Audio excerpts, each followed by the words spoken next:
Security pulled elderly Asian woman off plane, then she pulled $800 million in funding from the airline. Now picture this. A brittle civility hung in the air, the deceptive calm before disruption. Mrs. Lee, a woman whose presence suggested gentle serenity, was being escorted away.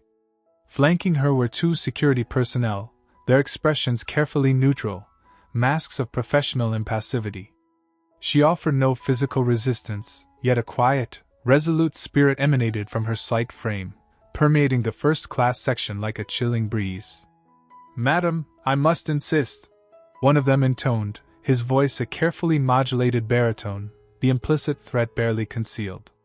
Mrs. Lee merely nodded, her lips compressed into a resolute line. She held a time-worn leather bag close, as if protecting a treasure. Several rows back, Michael Davies scribbled rapidly in his pad. This felt fundamentally off. The subdued murmurs from the other passengers, their sidelong glances, the tangible discomfort, all pointed to something deeper than a mere disruptive passenger.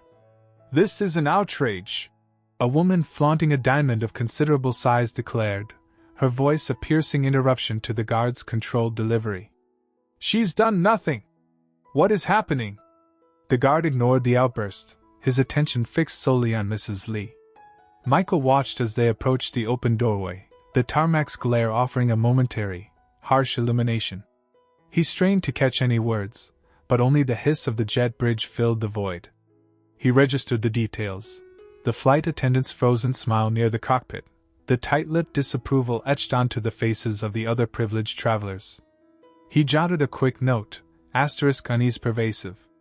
"More than standard ejection? At the threshold, Mrs. Lee paused, turning to face the cabin. Her eyes scanned the rows, briefly settling on Michael. There was no fear, only a bottomless sorrow that resonated within him. He held his breath, silently pleading for her to speak. She didn't. With a subtle dip of her head, she vanished into the jet bridge. The door sighed shut, isolating the cabin. A collective exhalation rippled through the passengers, a blend of relief and apprehension. The bejeweled woman continued her indignant muttering, but her words were swallowed by the flight attendant's strained announcement of an imminent departure. Michael closed his notepad, his thoughts churning.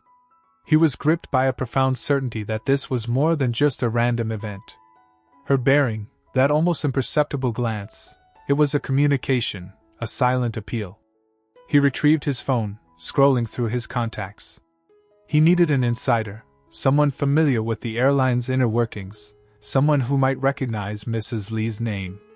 He needed to understand how a seemingly harmless elderly woman could be so unceremoniously removed from a first-class flight. And he needed answers quickly. A premonition of uncovering something significant, something volatile, grew within him. The unscheduled disembarkation had become the story. The architect of her fortune. Dust devils pirouette across the arid fields, mirroring the swirling unease churning in Mei-Ling's gut. Static hissed from the radio, punctuated by snippets of promises from America, a land where streets were paved with opportunity. Mei-Ling clutched the worn suitcase at her feet, a tangible tether to the life she was abandoning. 17 and burdened with her family's aspirations, she was tasked with forging a future they could only imagine. The promised gold, she soon discovered, was pyrite. New York assaulted her senses with a relentless barrage of sound and motion. The cramped apartment she shared with 5 others reeked of boiled cabbage and damp wool. Days dissolved into a monotonous cycle of scrubbing floors at a dim sum parlor, steam clinging to her face, the cook's shouts a grating chorus. Nights were a battle against exhaustion, her eyes stinging as she grappled with English grammar and complex equations. Despair gnawed at her, moments when the weight of expectation threatened to suffocate her. But then, images surfaced, her grandmother's gnarled hands planting rice, her father's resolute gaze as he resurrected broken machines. Their indomitable spirit coursed through her veins. The hushed sanctuary of the public library offered respite, a portal into the intricate world of algorithms and microchips. The precise logic of computers resonated within her. Here was a domain she grasped, where diligence and ingenuity unlocked limitless potential. Years spun into a vibrant mosaic of perseverance. Her brilliance secured her a scholarship to MIT. Post-graduation, she spurned lucrative offers from established tech giants. Driven by fierce self-reliance and unwavering belief, she launched Synergy Solutions from a cramped Silicon Valley garage. The initial phase was brutal. Instant noodles became a dietary staple, sleep a forgotten luxury. Fueled by caffeine and unyielding resolve, she coded through sleepless nights, constructing her vision from scratch. She recruited other immigrants, brilliant minds marginalized by the industry, their hunger for achievement echoing her own. Synergy Solutions flourished, a testament to Mei-Ling's innovative leadership and dedication. She cultivated a collaborative and respectful environment, valuing empathy alongside technical skill. Her employees were her extended family, their triumphs her most cherished rewards.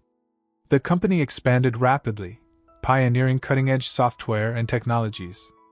Mei-Ling, once a quiet girl from rural China, rose to become a tech luminary, her name whispered with reverence in boardrooms and venture capital circles.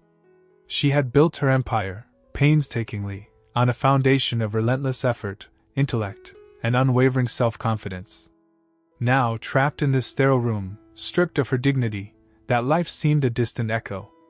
The irony stung, a bitter tang on her tongue. She, the architect of her own success, reduced to a security concern, an inconvenience to be processed. Yet, even in this debasing moment, a spark of that familiar resilience flared within her. They underestimated her. They had no comprehension of the burning intensity within the quiet, unassuming woman they had so carelessly dismissed. And they were about to be enlightened. Digging for dirt. The stale air of Gate C-23 hung heavy with the ghosts of jet fuel and hurried farewells. Michael adjusted his tie, feeling the synthetic fiber tighten against his throat, a physical manifestation of the anxiety gnawing at him. He scanned the faces milling about, hoping to spot anyone who matched the descriptions he'd gleaned from the blurry cell phone video. "Excuse me," he said, approaching a woman with a Global Airlines carry-on and a weary expression. "Did you happen to be on Flight 349 to Denver yesterday?" She hesitated, then nodded. "Unfortunately, yes. A real circus." Michael's pulse quickened. "I'm a freelance journalist investigating the incident with the passenger being removed from the plane.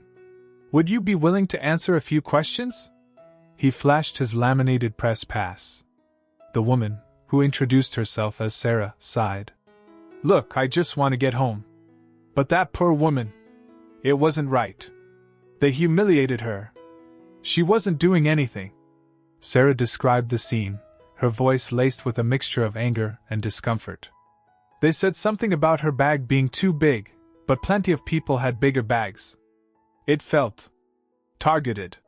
He interviewed 2 more passengers, each echoing similar sentiments: disproportionate force, ambiguous reasons, and an unsettling feeling of prejudice. The picture was becoming clearer, but he needed more concrete evidence. He needed access to Global Airlines' internal records.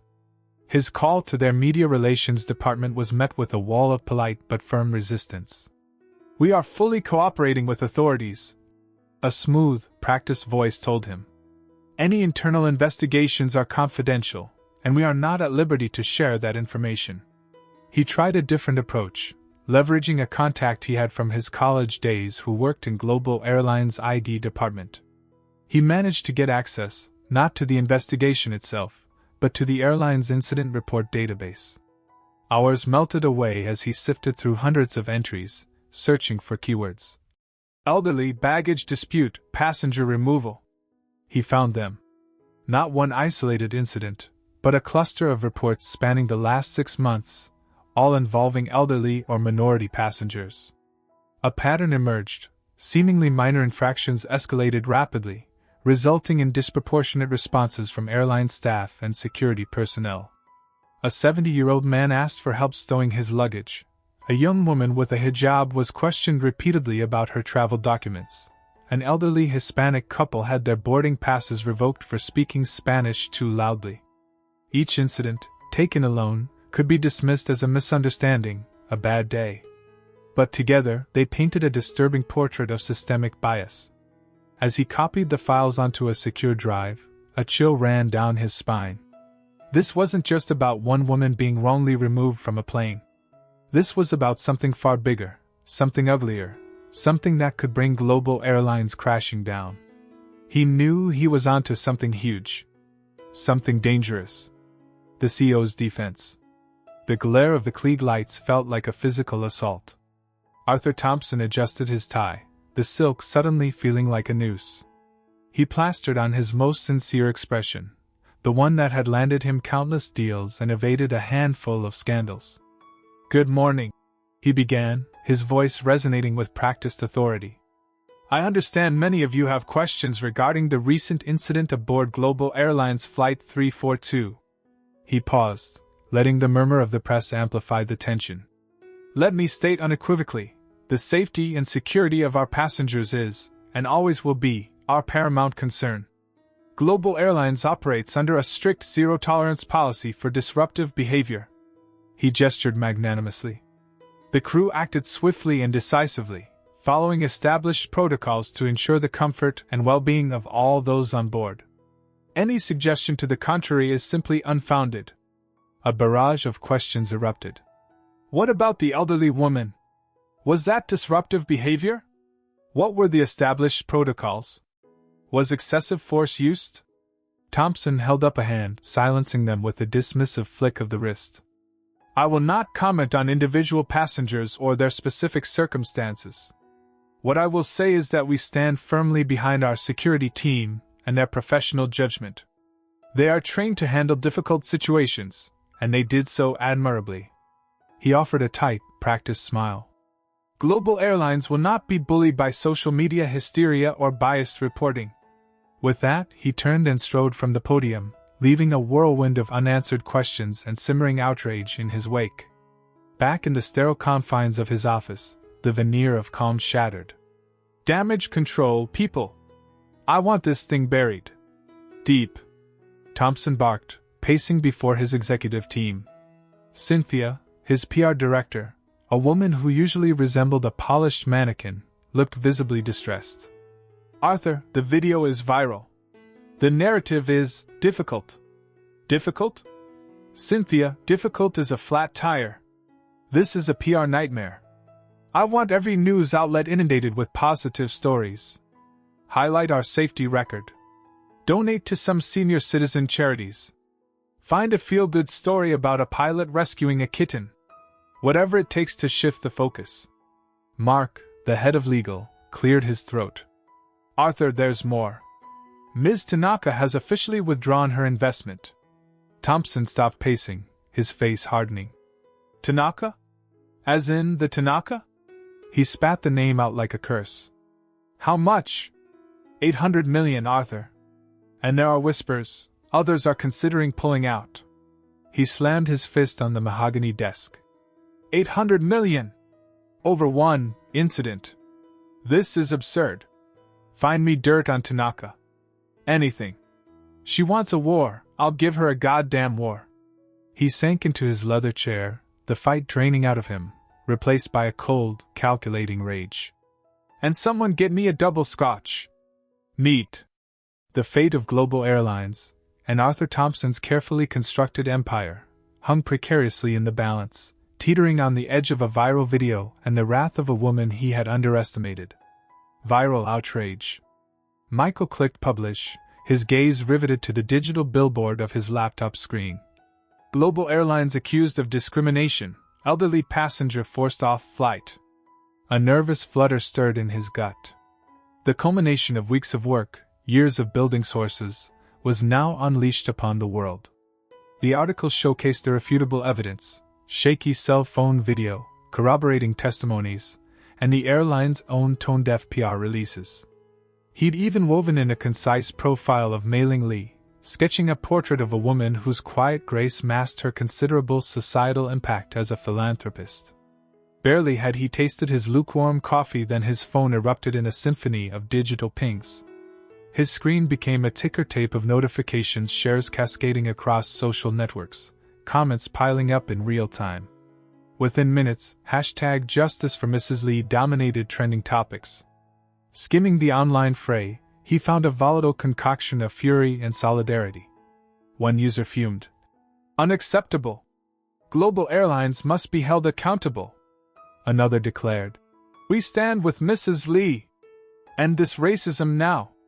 Amidst the torrent, he spotted complimentary remarks about his reporting, though such praise felt insignificant next to the storm he'd ignited. The outrage moved beyond the digital realm. Snapshots circulated depicting impromptu demonstrations sprouting outside Global Airlines ticket counters in major urban centers.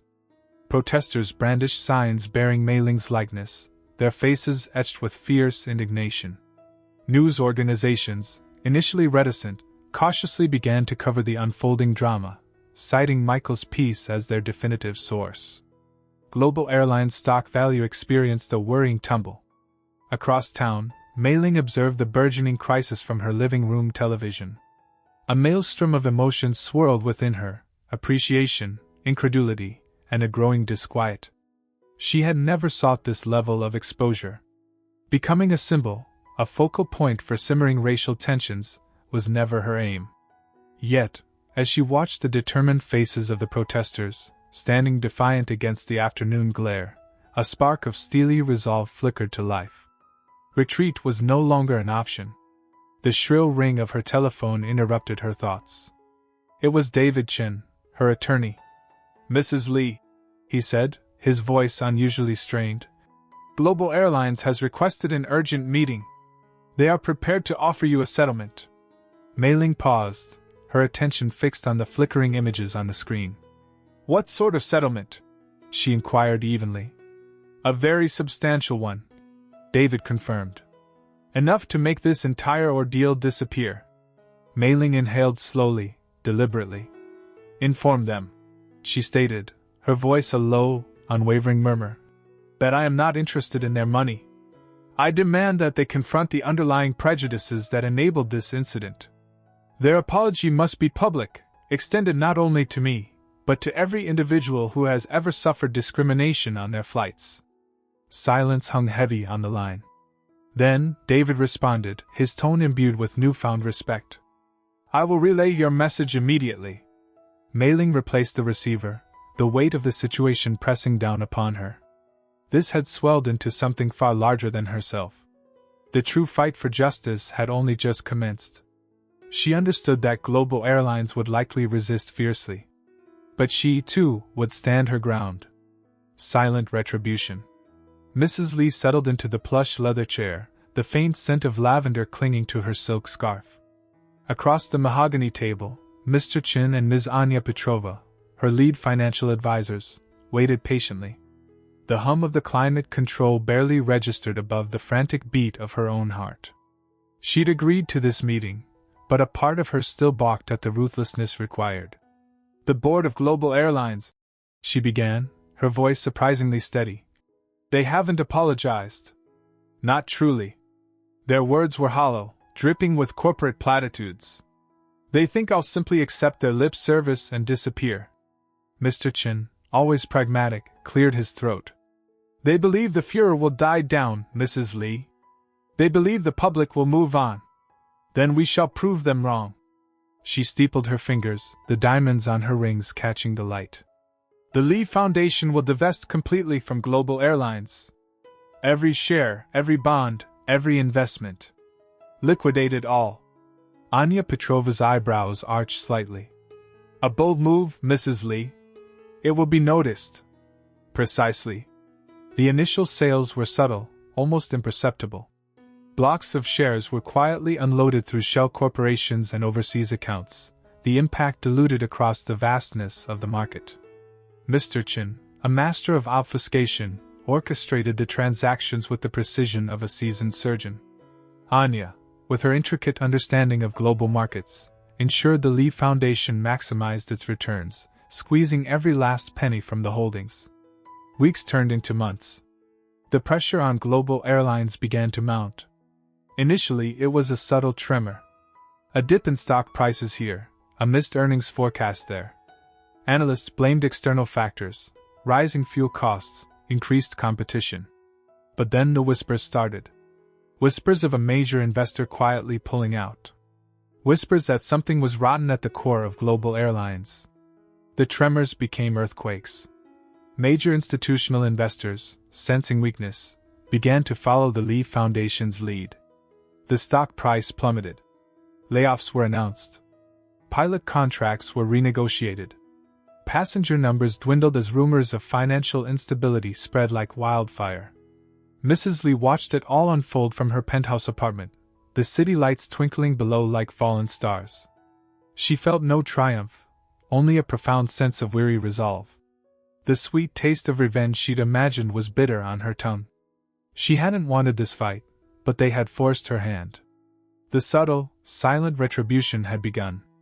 And it would not end until justice was served. She picked up a delicate porcelain teacup, the steam warming her face. She took a sip, the jasmine tea a small comfort in the face of the coming storm. The price of arrogance. A crimson tide was engulfing the screens. The Global Airlines trading floor throbbed with that lurid hue, each monitor a stark testament to the panic seizing Arthur Thompson. The stock was hemorrhaging value. Plunging 12% at the opening bell, it continued its sickening nosedive, hitting a catastrophic minus 27%.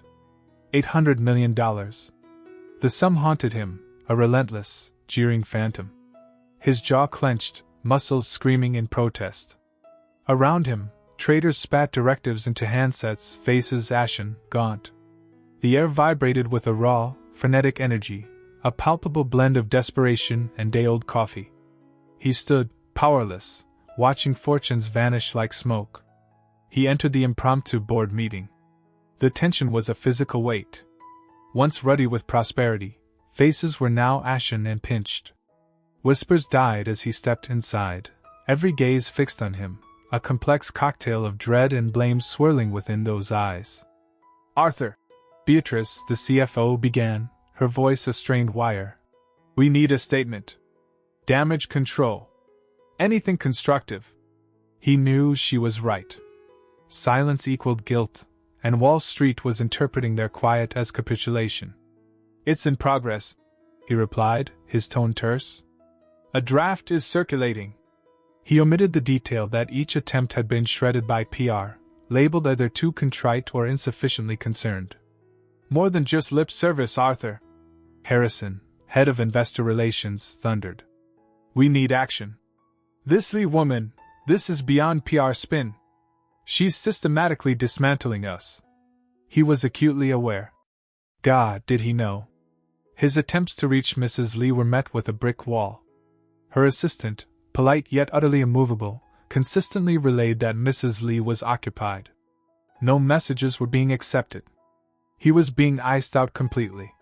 He excused himself, retreating to his office, the city vista now a cruel parody of what he stood to forfeit. He grabbed the phone, a faint tremor in his grasp.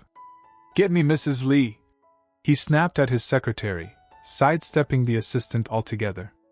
"I've tried, Mr. Thompson, but—" "Try harder, damn it!" He slammed the receiver down, the sharp sound amplifying the sudden hush in the room. He began to pace, Italian loafers whispering against the deep pile. He had erected this company, painstakingly, brick by brick. He had fought his way to the summit, sacrificing everything along the way. And now, a slender, elderly woman, a woman he had dismissed, was toppling it all. The phone shrilled. He snatched it up. "Yes? Mr. Thompson, Mrs. Lee remains unavailable. She has instructed me to inform you that she has no interest in further communication with you or Global Airlines." The assistant's voice was a smooth, emotionless surface. His grip tightened until his knuckles shone. The price of hubris, he realized, was steeper than he could have imagined. He replaced the phone, the dial tone a persistent, ominous drone. The crimson on the screens appeared to intensify, drawing nearer, as if to swallow him whole. Checkmate. The camera flashes assaulted Mei-Ling Lee like a swarm, and she clutched the podium, her knuckles white. It wasn't the glare that unsettled her, but the immense burden she now carried. A week ago, she'd been a woman of quiet rituals, nurturing her orchids, crafting mooncakes for her family. Now, she embodied a burgeoning resistance against corporate overreach. "Global Airlines," she declared, her voice resonant despite her slight tremor, the microphone amplifying her every word. Treated me with callous disregard. They reduced me to a stereotype, judging me solely on my age and appearance. They saw a frail elder, not a person worthy of common decency. A ripple of murmurs spread through the press corps. They underestimated me, a grave error. She paused, drawing a steadying breath. My family has, for decades, held a significant stake in Global Airlines. We believed in their potential to unite the world. But after this egregious incident, I can no longer, in good conscience, support an organization that harbors such prejudice. Her gaze locked with the lenses before her. The Lee Family Foundation will, with immediate effect, divest its $800 million holding from Global Airlines. A collective intake of breath swept the room, a wave of sound almost physical in its impact. The announcement resonated like a seismic event. The stock ticker, a malevolent eye in the distance, blazed crimson. Across the city, encased within his sanctum of dark wood and leather, Arthur Thompson watched the debacle unfold on a colossal screen. A sheen of perspiration coated his brow, plastering strands of his thinning hair to his skull. He stabbed at the mute button, silencing the audio, yet the image of Mrs. Lee, her diminutive form radiating unexpected strength, remained seared into his vision. 800 million. Vanished. Annihilated. His phone vibrated relentlessly, each incoming call, each pinging message, a hammer blow to his career. He knew the inevitable was upon him. Later that afternoon, Thompson faced a diminished audience, their faces etched with anxiety. A pall of defeat hung heavy in the air, mingling with the faint scent of stale coffee and extinguished hopes. He cleared his throat, the sound amplified in the oppressive silence. Ladies and gentlemen, he began, his voice a strained rasp. It is with profound regret that I must announce my resignation as Chief Executive Officer of Global Airlines. He spoke of accountability, of the imperative for transformation, of a hopeful horizon that seemed increasingly distant, hollow pronouncements that rang false even to his own ears. He avoided direct gazes, focusing on a point somewhere beyond the assembled faces. He felt their judgment, a weight he shared. As Thompson delivered his final, perfunctory farewell, a contrasting scene of jubilation erupted outside Global Airlines headquarters. Mrs. Lee, encircled by supporters chanting her name, allowed a subtle smile to grace her lips. The atmosphere crackled with triumphant energy. Banners proclaiming, "Justice for Mei-Ling!" and "Discrimination ends now!" danced in the wind. Someone presented her with a bouquet of white orchids.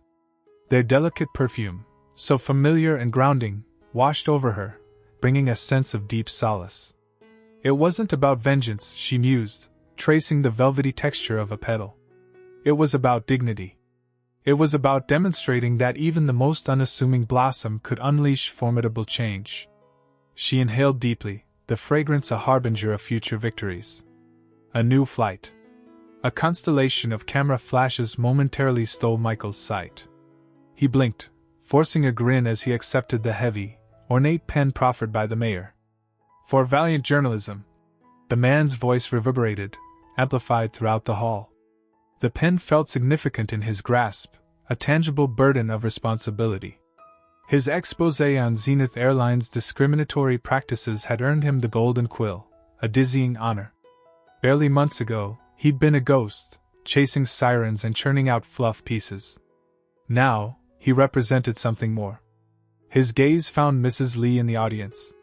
Her near imperceptible nod spoke volumes, a silent acknowledgement of their shared struggle.